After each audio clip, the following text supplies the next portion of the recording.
Abdi Malik, Abdurrahman Mohammed Abdi, Abdurrahman Mohammed Abdi,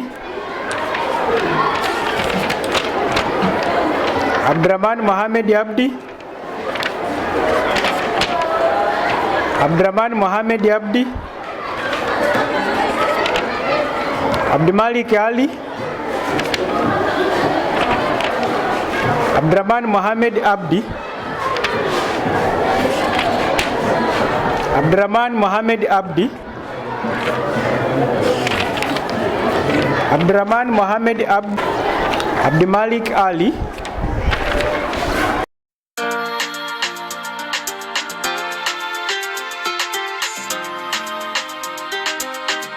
So looking at the result here, Abdi Malik Ali Muhammad garnered the highest vote, which is 524 votes. I therefore declare that Abdi Malik Ali Muhammad is duly elected the president for the Student Council 2025 election, Elimu Bora Academy. Abdi Malik Ali Muhammad. Karibu, karibu Bwana President, karibu. Abdi Malik. Abdi Malik, kuta. Abdi Malik.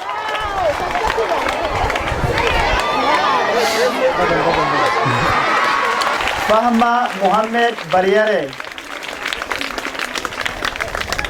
Fahma Muhammad Barriere.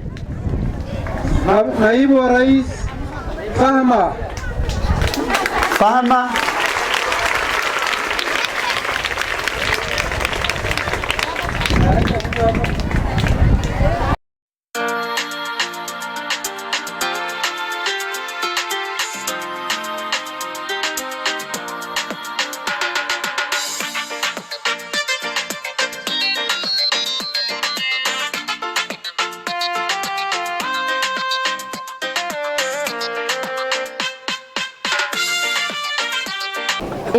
of you is Shamim Isaac Adan. and Najma Zakaria Hadi. We will take this moment to appreciate how our school elections were conducted. The elections were fair, peacefully, and well organized. Every pupil had chance to vote freely and make their voice heard. The process taught us the importance of democracy, respect, and making wise choices. Ali Muhammad. Karibu bwana President, karibu.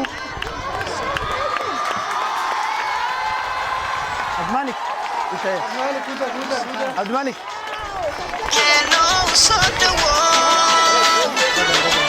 Good afternoon, teachers, fellow pupils, and friends. I stand before you today deeply honored and grateful for the trust you have placed in me by electing me as your school president. Thank you for believing in my vision, my voice, and my promise to serve you all with honesty and dedication. Let us work together to make our school more united. I promise to be the kind of leader who acts more especially on what I promised. We are one school, one community, and I want every learner here, from PP1 to grade 9, to feel like they matter. My doors will always be open to serve you all without discrimination. Thank you, and thank you again. Let's go make things happen, and may God bless you all abundantly. Thank you. To everyone, we are happy that the president was elected, and as observers, the election was fair and free. So we say congratulations to the president and to Elimu Bora, who has done a wonderful job in 2025 by electing senators, governors, and all other. Thank you all, and I can say that was wonderful. Thank you very much. Participating in the election. On our side, the election was free and fair. The results are there. Those who were vying for the position of the president, everything was displayed in the tallying center, and those who are vying for the governor. So I want to congratulate all the leaders who have been elected for the elections held today in Elimu Bora. I wish you all the best. Do what you had promised the learners.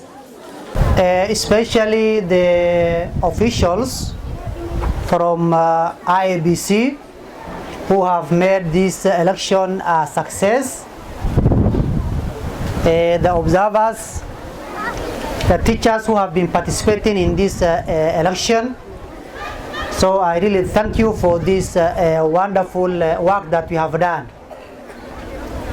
Today was a very important day for Elimu Bora community,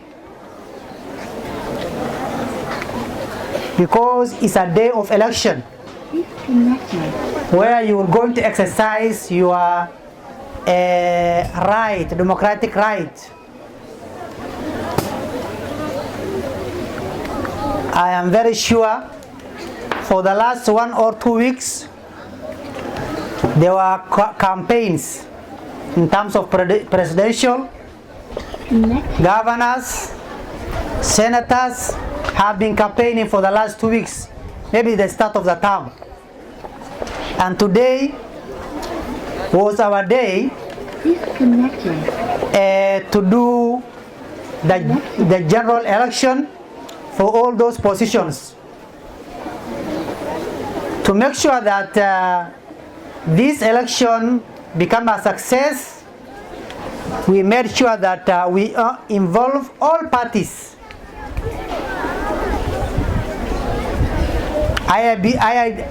IEBC officials,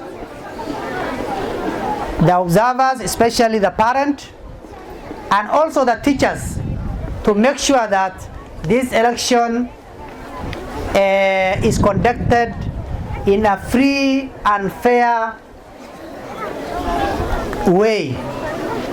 So today we are very happy, especially for those who have been elected, especially the president, the senators, and also the governors in every class. So let me take this opportunity to congratulate you for your win. And those who have lost, you have not lose this election. Nobody has lost. Even tomorrow is a day. Maybe next year we will going to do the same election. So you may win. So this is just a journey. You have also won this election.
Shacabku ku salaamaya satirkay ha ku